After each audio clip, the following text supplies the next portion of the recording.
12,848 ლარი. სწორედ ეს თანხა დაუჯდა ქუთაის ქალაქის მერის გამგზავრება ავსტრიასა და ესპანეთში. თანხა ადგილობრივი ბიუჯეტიდან გამოიღო. ოფიციალური დოკუმენტების მიხედვით ქუთაისის მერი ქალაქ გრაცში მწვანე ენერგიის საერთაშორისო კონფერენციაზე იმყოფება. თუმცა კოალიცია გამჭვირვალე თვითმმართველობაში აცხადებენ, რომ ეს კონფერენცია 2012 წელს უკვე ჩატარდა პეკინში. მომდევნო 2013 წლის კონფერენცია კი ივნისშია დაგეგმილი და მის ადგილმდებარეობად კიევია მითითებული. ქუთაისში ამბობენ, რომ გაურკვეველი და ბუნდოვანია ამ მივლინების შინაარსი, ასევე უცნობია რა სარგებელს მოუტანს ის ქალაქს. სად და რატომ გაემგზავრა ქუთაისის მერი, დეტალები ნახეთ სიუჟეტში, რომელიც მეცხრე არხის ქუთაისის ბიურო მოამზადა.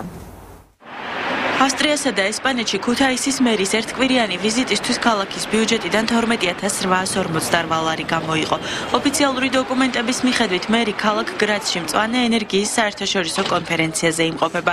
თუმცა არასამთავრობოთა კოალიციის გამჭვირვალე თვითმმართველობისთვის დამფუძნებლებმა ოფიციალური ინფორმაციისა და საერთაშორისო მონაცემების შედარებისას რამდენიმე მნიშვნელოვანი უზუსტობა აღმოაჩინეს. ბრძანებულებაში ნათქვამი არის, რომ ისინი იმყოფებიან მწვანე ენერგიის საერთაშორისო კონფერენციაზე.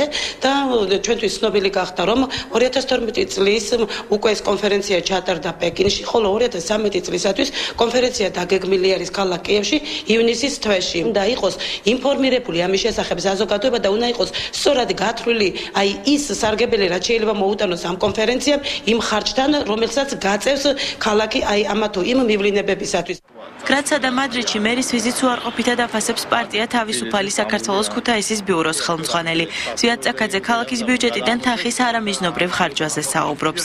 მწვანე ენერგიის კონფერენციის შინაარსი გავეცანი და არის ასეთი, რომ ეს უფრო ეხება ინფრასტრუქტურის სამინისტროს კომპეტენციას, რადგანაც აქ არის საუბარი წყალგაყვანილობაზე და ასე შემდეგ და წყალგაყვანილობა დღევანდელი კანონმდებლობით ინფრასტრუქტურის სამინისტროს კომპეტენცია არის, რაც შეეხება ესპანეთის სამეფოს დოკუმენტებში არაა განსაზღვრული და ვერ გვებულობ ჩვენ რატო იყო აუცილებელი ესპანეთის სამეფოში მერის ვიზიტი.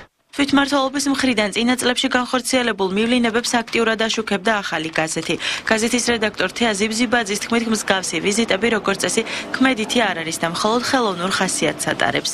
გავითვალისწინებ და გადავხედავ წინა გასული წლების მივლინებებს, რომელსაც ახორციელებდნენ ქუთაის მერიაში დასაქმებული მაღალჩინოსნები, პრაქტიკულად შეგვიძლია ჩვენ დავასკვნათ, რომ მსგავსი მივლინებები ჩვენ დღემდე არ გვინახავს კონკრეტული შედეგები, თუ რა მოაქვს ამ მივლინებებს და ძირითადად შემოიფარგლება დაძმობილებულ ქალაქებში, ვიზიტები ტურისტულ გამოფენებში მონაწილეობით და ასე შემდეგ.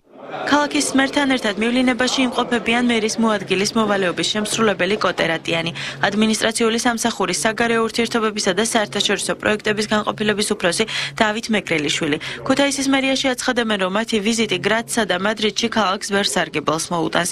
არის რაღაცეები, რისიც ახლა ესე ზუსტად კალკულატორით დათვლა არ შეიძლება. ახლა მაგალითად ის, რომ ქალაქის მერი ხვდება სტრასბურგის მერს, ქალაქის მერი ხვდება ვენის მერს, მადრიდის მერს და ასე შემდეგ. მე მგონი ეს არ უნდა იყოს ცუდი ქალაქისთვის. ქუთაის ვინ გააცნობს უკეთესად თუ არა ქუთაისის თვითმმართველობა, ხო? მარტო მერს არ ეხება, ეს ალბათ ყველას ინტერესში უნდა იყოს. სამევლინებო გრაფიკის მიხედვით ქუთაისის მერიის წარმომადგენლების ვიზიტი ავსტრიასა და ესპანეთში 28 იანვრიდან 5 თებერვლამდე გაგრძელდება.